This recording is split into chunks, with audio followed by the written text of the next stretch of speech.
Olá, senhoras e senhores, tudo bem? Hoje eu vim aqui para a gente fazer um vídeo no aspecto mais operacional. A gente vai falar pullback. Você gosta de pullback? Como que a gente opera um pullback? Quais são as características de pullback? E você sabia que existe mais de um tipo de pullback? Então segue aí com a gente.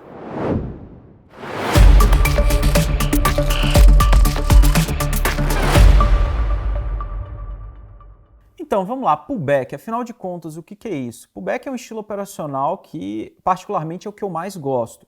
É o que eu mais gosto de fazer, porque justamente a gente consegue garantir um risco menor, você já tem uma tendência bem definida, e a gente vai falar hoje exclusivamente sobre ele, vai destrinchar um pouquinho o que é esse tipo de operação. Primeira coisa que eu quero trazer para vocês, só para vocês terem uma noção, e como o pessoal sempre gosta, quais foram as referências que eu usei para fazer esse vídeo. Eu usei ali o livro Análise Técnica das Tendências de Ações, do Edwards e Magee, que é um clássico. Eu usei também o livro The Art and Science of Technical Analysis, do Adam Grimes, que você consegue achar ele montando um modelo de pullback lá no capítulo 6, e esse livro aqui da Julie Dalcroft e do Kirkpatrick, de 2006, que no capítulo 13 também ele fala só sobre pullback. Então, se você quiser, assiste o vídeo, depois acompanha lá nos livros. Mas vamos lá, afinal de contas, né? O que a gente pode considerar como um pullback? Quais são as premissas, quais são os tipos e como que a gente pode identificar eles de uma melhor forma? A gente tem que entender que a primeira coisa, no mercado a gente tem dois grandes tipos ali de operações, que são os rompimentos e os pullbacks. Quais são as diferenças entre eles? Eu vou pedir para a Gabi colocar aqui na lista, só para a gente poder comparar o vídeo de rompimento que o Lucas Claro vai fazer para vocês, e é importante vocês darem uma olhada. Nos rompimentos são operações que saem de um estado de equilíbrio de mercado, o objetivo é capturar o início de uma nova tendência ou retomada da tendência anterior, e os rompimentos eles costumam ter stops maiores, mas geralmente tem boa continuidade. Tá? Eles têm stops maiores, mas uma probabilidade ali alta de continuidade. Em contrapartida, o pullback são entradas a favor da tendência anterior após um respiro dos preços. O objetivo é capturar a próxima perna de uma tendência bem definida. Os stops eles tendem a ser menores e a próxima resistência ali pode ser um objetivo do trade, que geralmente quando você está operando no pullback, você está operando a expectativa de formação de um novo pivô de alta. Mas calma que a gente vai destrinchar isso aos pouquinhos. Então, de maneira geral, como que a gente pode definir um pullback? Pullbacks são entradas a favor da tendência após um movimento de correção de algum evento em uma determinada região. Então aqui a gente tem três aspectos centrais. Primeiro ponto, pullbacks são entradas a favor da tendência. Não existe um pullback contra a tendência. Né? O que você pode ter, tudo bem, uma figura ali que fez uma reversão de tendência e você entrou no pullback, mas a expectativa é que aquele movimento prévio continue. Você precisa corrigir algum evento, tá? Então, ou seja, você precisa corrigir, vamos dizer, por exemplo, você corrige o rompimento de uma figura, você corrige uma pernada de impulsão até uma média móvel, e o terceiro ponto é que ela precisa ter uma determinada região. Então, o pullback, você espera que o preço faça a correção do movimento anterior em uma determinada região chave, como, por exemplo, médias móveis, retrações e etc., que a gente vai destrinchar um pouquinho. Então, é bem importante, na minha visão, a gente ter esse modelo teórico, essa concepção teórica, para depois a gente ir buscar no preço o que a gente está procurando trabalhar. Eu vejo, às vezes, muita gente falando assim, não, peraí, pullback, e é aquela coisa, quando a gente não define bem as coisas, fica tudo muito vago, tudo muito amplo. E lembrando, o mercado ele sempre vai ser vago e amplo, e quem define as coisas são a gente. Então, é muito importante a gente procurar ali, ter bem na nossa cabeça bem definido o que seria cada movimento que a gente quer operar. Então vamos lá, um primeiro ponto. Quais são as premissas de um pullback? Igual eu comentei com vocês. A premissa básica que a gente trabalhou já em outros vídeos é que o mercado se move em impulsos e correções, correto?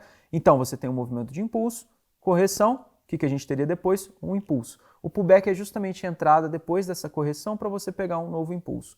A gente assume então que o mercado funciona com esse modelo. O segundo ponto, e aí lembrando também, né, que tendências de alta são formadas por topos e fundos ascendentes e tendências de baixa são formadas por topos e fundos descendentes. Quando você está querendo pegar um pullback no movimento de compra, você procura achar qual que é o fundo mais alto a ser formado. Quando é no movimento de venda, você procura achar então qual que é o topo mais baixo a ser formado para você entrar no movimento. Aqui tem uma curiosidade interessante, tá? Vocês vão ver eu falando várias vezes nesse vídeo sobre pullback, independente se é de compra ou de venda. Se a gente fosse chato, tá? Chato na teoria, e aí a Julie Dalcroft e o Kirkpatrick falam isso, pullbacks, teoricamente, são para os movimentos de venda. Quando são os movimentos de compra, a gente chama isso de throwback, tá? Mas enfim, é um detalhe mais bobeirinho ali, é porque às vezes caso você vai ler um texto lá fora e está escrito throwback, só para você ter uma ideia do que é, tá bom? Mas só uma curiosidade, tá bom? Mas vocês vão ver que a todo momento eu vou falar pullback mesmo e jogo que segue. Outro ponto que é importante, igual eu falei com vocês, para você fazer uma operação de pullback, você precisa ter uma tendência prévia bem definida e precisa ter alguma região de referência. Ou seja, não tem como você ter um mercado lateralizado, você vê alguma perna dentro da lateralidade, você falou assim, vou pegar um pullback aqui, alguma coisa assim. Não. Quanto melhor definida tiver a sua tendência prévia, melhor é a sua operação de pullback, na minha visão, tá? Então, por isso que volta lá nos outros vídeos, você precisa ter uma definição de tendência. Quando a tendência ainda está meio nebulosa, você não sabe se está em tendência ou se a gente está dentro de uma lateralidade grande, alguma coisa assim, na minha visão, melhor é ficar de fora. Uma vez que você tem uma pernada bem definida, quanto melhor for definida essa pernada, mais seguro você fica de poder operar o pullback. E um outro ponto que é importante também é que a gente tem pullbacks simples e complexos. Pullbacks simples são os pullbacks que eles acontecem depois de um movimento forte, você faz uma primeira correção e dá continuidade no movimento, e o pullback complexo é quando você tem aquela correção ABC que a gente fala para você dar continuidade. Pronto, agora você entendeu ali o que de fato é um pullback, quais são as características e principalmente quais são as premissas que a gente precisa ter para poder fazer esse tipo de operação. Agora eu quero trazer para vocês que é o seguinte, quais são os tipos de pullback que a gente tem? A gente tem vários tipos de pullback. Não é, apesar da premissa básica ser a mesma, que é operar movimentos de correção a favor da tendência prévia, o que vai diferenciar um pullback é muito ali de qual evento que você está tratando e qual a sua região de referência. Eu trouxe um primeiro exemplo para vocês aqui, que é um exemplo mais simples e que de certa forma, às vezes converge dentro dos outros modelos, que é pullbacks em suportes e resistências relevantes. Eu trouxe um exemplo para vocês, então a gente tem ali no caso um índice futuro, você tem a formação de um topo duplo, e aí você tem, que é uma região que acaba se tornando como resistência. Você tem no dia seguinte um gap de alta, e gap de alta a gente pode encarar como se fosse uma grande barra que foi formada. Você tem o preço corrigindo para próximo dessa resistência que foi rompida e se torna um suporte, e aí o preço dá continuidade. Eu trouxe tanto o gráfico quanto o modelo teórico. Uma coisa que eu brinco com o pessoal na sala é sempre da gente, quando a galera me pergunta assim, tá formando isso, tá formando aquilo, eu falo assim, vamos ver o modelo teórico. E a gente pega a fotografia teórica e compara com o que está acontecendo no gráfico. Se tiver próximo, para mim, próximo é bom o suficiente. Se tiver muito distante, a gente descarta. O primeiro tipo é esse, suportes e resistências relevantes, e ali acaba conversando também com os outros. O segundo tipo de pullback que eu quero trazer para vocês são os pullbacks de figuras. A gente já tem vídeos no canal sobre figuras, então Thiagão ou Vitinho coloca em algum lugar aqui. E o pullback também você também pode usar no caso quando você está operando uma figura. Qual que é a ideia, né? O pullback é sempre um respiro do preço. Só que é um respiro que ele não é forte o suficiente para reverter a tendência. O que eu gosto dessa operação é que você já está indo a favor da tendência, você consegue pegar num preço melhor e, ao mesmo tempo, se você consegue acionar um novo pivô, você consegue romper o topo anterior, você tem ali talvez até mesmo o stop dos vendidos sendo forçado e aí impulsionando o seu movimento. Então eu trouxe dois exemplos para vocês, tem várias figuras, mas eu separei algumas. Por exemplo, aqui a gente tem na primeira imagem um triângulo ascendente, esse triângulo é rompido, e aí você fala, poxa, não consegui pegar o movimento. Depois você tem a correção, e aí o preço rejeita essa região, não consegue corrigir muito profundamente e acelera o movimento a favor da tendência prévia. Né? Então, uma vez que você tem qualquer rompimento de resistência, a resistência se torna suporte, e o pullback ali é uma rejeição dessas regiões de suporte. Um outro exemplo que eu trouxe para vocês aqui é um fundo duplo, agora no caso do dólar. A gente tem um preço formando quase um fundo duplo, um fundo ligeiramente mais alto que o anterior, tem um rompimento, ele testa a base dessa figura, rejeita o movimento e dá continuidade, então ali a gente tem oportunidades de entrada. Um outro modelo que eu gosto muito são os pullbacks em retrações de Fibonacci. Então eu trouxe a imagem para vocês, você tem o preço fazendo uma impulsão, fazendo correções até as retrações de Fibonacci e dando continuidade. Isso também é um tipo de operação de pullback. Sobre o vídeo de Fibonacci, a gente tem um vídeo de Fibonacci no canal, e aí eu comentei lá como que a gente trabalha os pullbacks nas retrações dependendo da força da tendência e da força da correção. Se a correção for uma correção rasa, que geralmente vem depois de uma tendência muito, muito forte, geralmente a gente vai pegar níveis superiores da retração de Fibonacci. Quanto menos forte for essa tendência, a gente vai baixando os níveis ali. E um terceiro formato de pullback e que para mim é o meu favorito são os pullbacks em médias móveis, tá?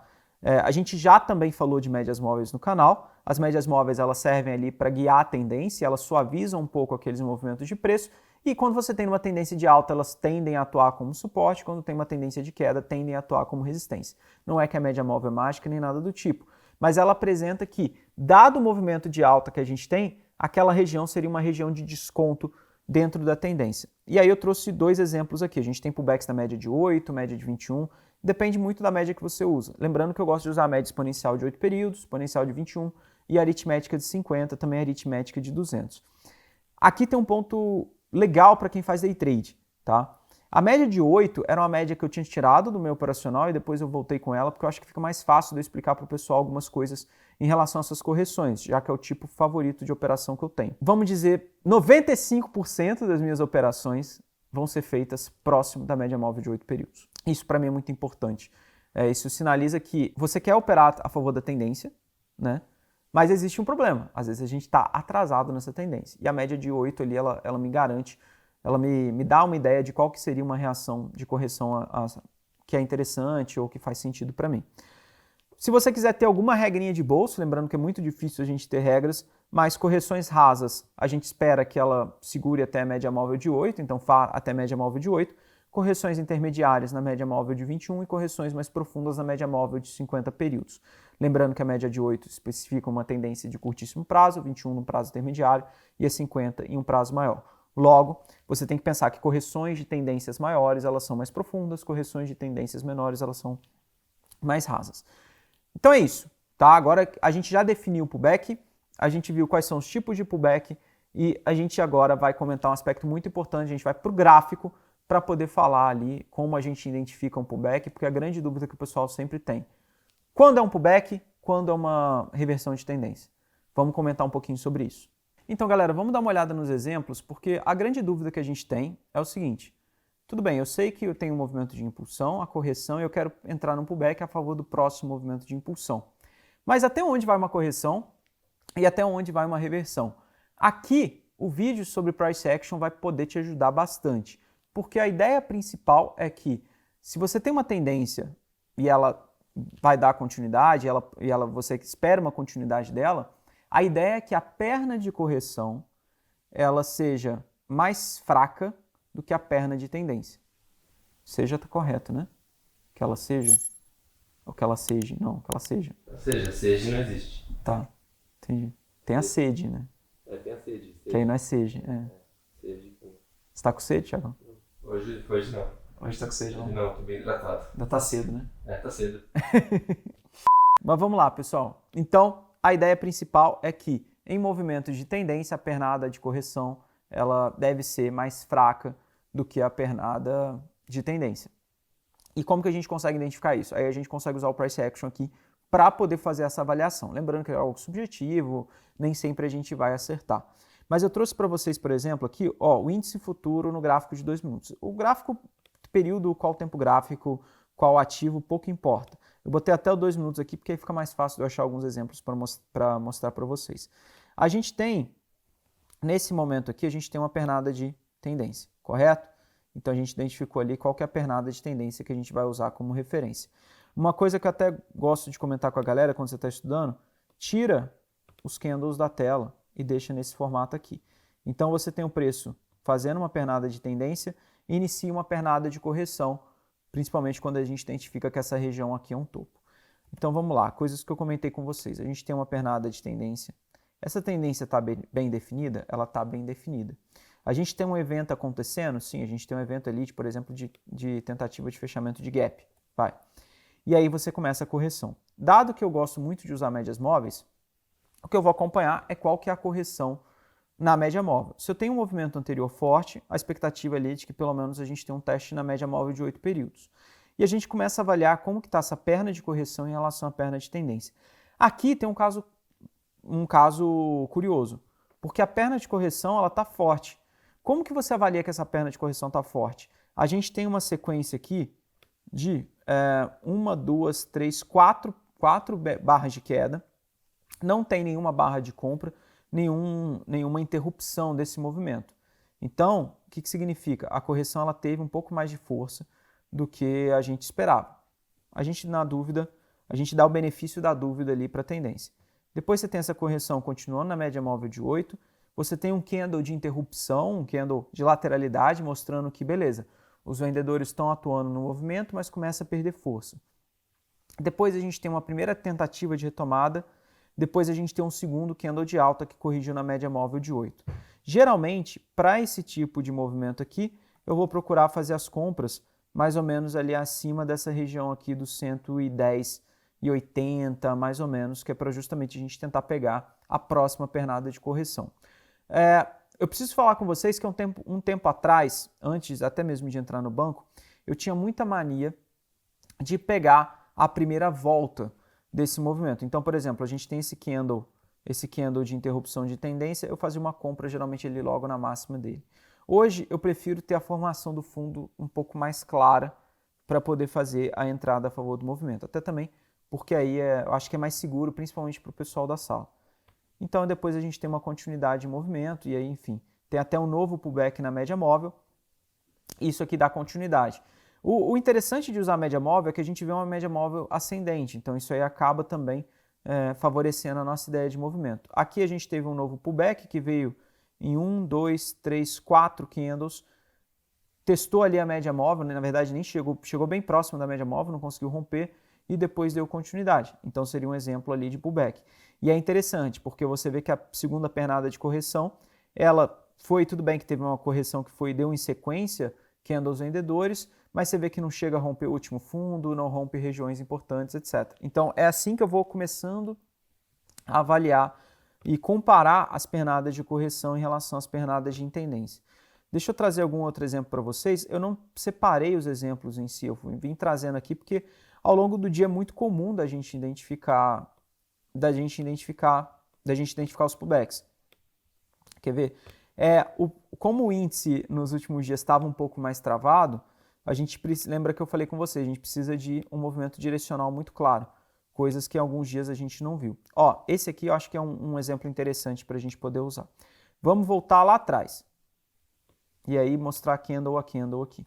A gente tem um dia com gap de alta, movimento de correção e nova impulsão. A gente tem ali o preço começando a querer marcar uma região de topo, ele vai corrigindo em 3 candles, faz um candle de alta, faz um outro candle de alta, corrige num candle de queda, corrige num candle de queda, candle de indefinição, candle de alta, mas ainda bem indefinido, candle de baixa. E aí é interessante, o que a gente está acompanhando nessa pernada de correção? Você tem um movimento de alta prévio forte, tanto que deu gap de alta. Essa correção ela vai acontecendo mais entrucada. O que quer dizer isso aí? Ela vai acontecendo com alguma característica de lateralidade. Você não vê nenhuma barra muito grande na venda, você vê as barras de venda sendo alternadas por barras de compra, etc. Então isso me dá a ideia de um pullback que a perna de correção é menos forte do que a perna de tendência. Então já fico mais favorável a querer pegar esse tipo de operação. Depois a gente vê um movimento de correção que se aproximou da média de 8, então a gente está numa região de um possível desconto caso esse movimento dê continuidade, e a gente vê uma barra forte logo em sequência. Igual eu falei com vocês, antes eu costumava entrar logo nessa máxima aqui. Hoje eu dou o benefício de esperar a formação do fundo mais claramente e pegar a próxima máxima. Isso aí me dá um pouquinho mais de confiança no movimento, apesar de aumentar o tamanho do meu stop, tá? E depois a gente vê o movimento dando continuidade, acelerando. E aí você tem até um novo pullback na 8, que também é rejeitado. Você vê que as barras de correção não foram barras muito fortes. E a gente tem continuidade de movimento. Uma outra coisa que acontece ao longo desse dia, e que aí eu acho que é válido trazer para vocês. Às vezes, a gente acaba até pagando preço por isso. Mas eu sempre gosto de assumir que a tendência é válida até apresentar sinais que sejam fortes de reversão, coisa que a gente não está acompanhando. Nesse dia que eu trouxe, por exemplo, de vocês, a gente está falando ali que mais ou menos no horário das 10h32 a gente começou uma correção um pouco mais profunda. Só que eu olho para trás e eu vejo uma tendência muito bem definida, uma tendência de alta bem definida. A gente tem às 10h34 um movimento de correção com uma barra forte, às 10h36 uma barra muito forte, às 10h38 uma barra forte, às 10h40 uma barra também muito forte. E aí a gente entra naquela avaliação de que, beleza, eu tenho, para ter um pullback, eu preciso de uma correção que ela seja menos forte do que a tendência de alta, mas quanto mais forte for essa correção, eu não vou olhar para a média de 8, eu vou olhar para um pullback mais profundo, para um pullback em regiões mais profundas. Tá? E principalmente ali se eu não tiver, por exemplo, formação de topo mais baixo, alguma coisa assim, que é o que a gente acompanha por aqui. A gente vê que essa pernada de correção ela vem sendo mais forte do que as anteriores, então quando ele testa o 8 com uma barra tão grande, igual essa barra 10, das 10,36, que fecha próximo de mínima, que desloca preço e que vem muito próximo do fundo anterior, fala assim, tudo bem, eu ainda quero comprar, porque eu não tenho formação de pivô de queda nem nada do tipo, e eu tenho uma tendência de alta anterior bem definida. Mas, quando eu olho para o preço e eu vejo que ele não fez nenhum teste na média móvel de 21 períodos ainda, eu prefiro encarar que o primeiro teste da média móvel de 21 períodos seria uma boa oportunidade para entrar. Então, é o que a gente acompanha aqui, principalmente quando a gente volta ali para cima da 8. Aqui você também tem uma operação de pullback para poder dar continuidade do movimento. E lembra que eu falei, a gente pode ter alguma aceleração acima do último topo, justamente ali acionando o stop dos vendidos, depois os vendidos até tentam promover mais deslocamento para baixo e a tendência ela vem se enfraquecendo, esse movimento aí já está encerrado.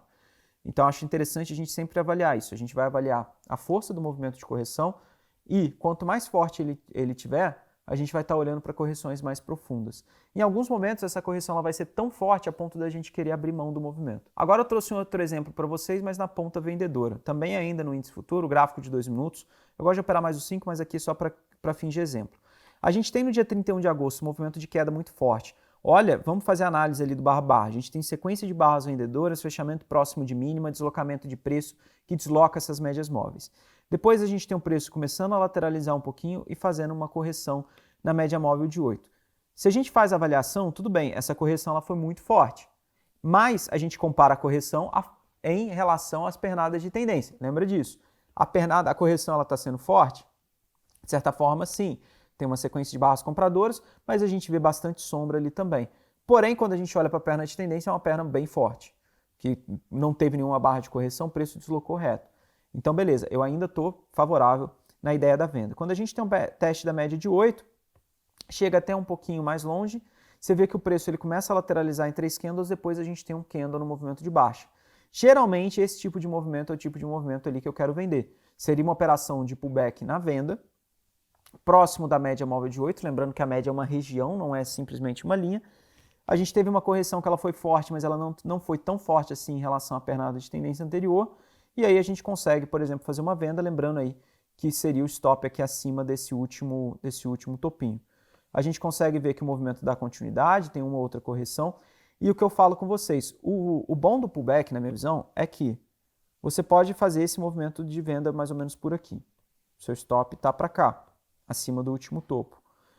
Um primeiro objetivo que você pode ter é basicamente o fundo do pivô. Você está acreditando que o preço vai formar um novo pivô de queda, esse pivô só é confirmado nesse rompimento, mas ao invés de você vender por aqui, você conseguiu vender muito antes. Você conseguiu vender tão antes a ponto de que a sua primeira região de realização já pode ser esse fundo anterior. Tá? Então, se for um scalper, alguma coisa assim, você já consegue, antes de precisar da confirmação do pivô, você já consegue realizar o lucro. A ideia é que é o seguinte, obviamente, como você está pegando um movimento, uma tentativa de retomada, às vezes você acha que esse topo vai ser aqui e, na verdade, o topo é lá em cima. Tudo bem, você vai ser estopado, o stop está aí para isso. Lembrando que não existe operacional perfeito, não existe técnica que funciona 100% do tempo. Mas ainda assim, mais vezes do que não, eu prefiro operar esses pullbacks e assumir, né, a gente tem a premissa de que essa tendência vai continuar. Depois a gente tem um preço fazendo um movimento de queda, uma correção que aqui ela vem mais profunda. E aqui que está legal, que é o legal da coisa. Lembra que eu falei que a gente está avaliando as pernadas de tendência em relação às pernadas de correção. Geralmente, o pullback, uma dicasinha para day trade, geralmente eu não espero mais do que 3 movimentos a favor da tendência no dia. Tá bom? Mais vezes do que não, a gente não vai ter ali 4, 5 movimentos. Geralmente, ali depois de 3 ou 4 ou 5 movimentos a favor da tendência, ou eu não faço nada, ou eu espero a lateralidade para depois reverter e aí sim fazer o movimento de reversão. Então, existem dias que naturalmente você vai olhar ali 3 movimentos muito grandes de alta e geralmente esse dia, quando eu operava de casa, eu olhava e falava assim, tá, aqui eu já perdi o movimento, aqui não tem mais nada para hoje. Mas, voltando para o exemplo aqui, então a gente tem um movimento de correção um pouco mais forte. Essa barra eu destaco para vocês aqui, que é uma barra de alta, fechamento próximo de máxima, uma barra grande. E aí eu já não olho tanto para 8, eu olho mais para 21, que seria o próximo nível de uma correção um pouco mais profunda. O primeiro teste na 21 em uma tendência forte, eu gosto de assumir que o rompimento vai falhar e que a gente pode dar continuidade no movimento. Foi até o que a gente acompanhou aqui. Logo em sequência a gente testa 21, falha, tem uma barra no movimento de queda, veio perdendo as mínimas e aí a gente vê que o movimento deu sequência. Lembrando até que como a correção da 21 é uma correção mais profunda, o seu primeiro objetivo vai estar mais longe, que seria essa região do fundo anterior aqui. Depois, no exemplo, no dia o preço lateralizou e aí, enfim, aí já é aquela hora que eu falo para vocês que a gente meio que abre mão um pouco de tentar pegar o próximo movimento, alguma coisa assim. Beleza? Então é isso, pessoal. Você gosta de operar o pullback? Qual que é o seu tipo de pullback favorito? Conta aí nos comentários, deixa o seu like e não esqueça de compartilhar com aquele seu amigo ali que está sempre... Cara, tudo para ele é pullback, né? Ah, pullback disso, pullback daquilo. Manda para esse cara aí que eu quero ver ele também comentando aqui.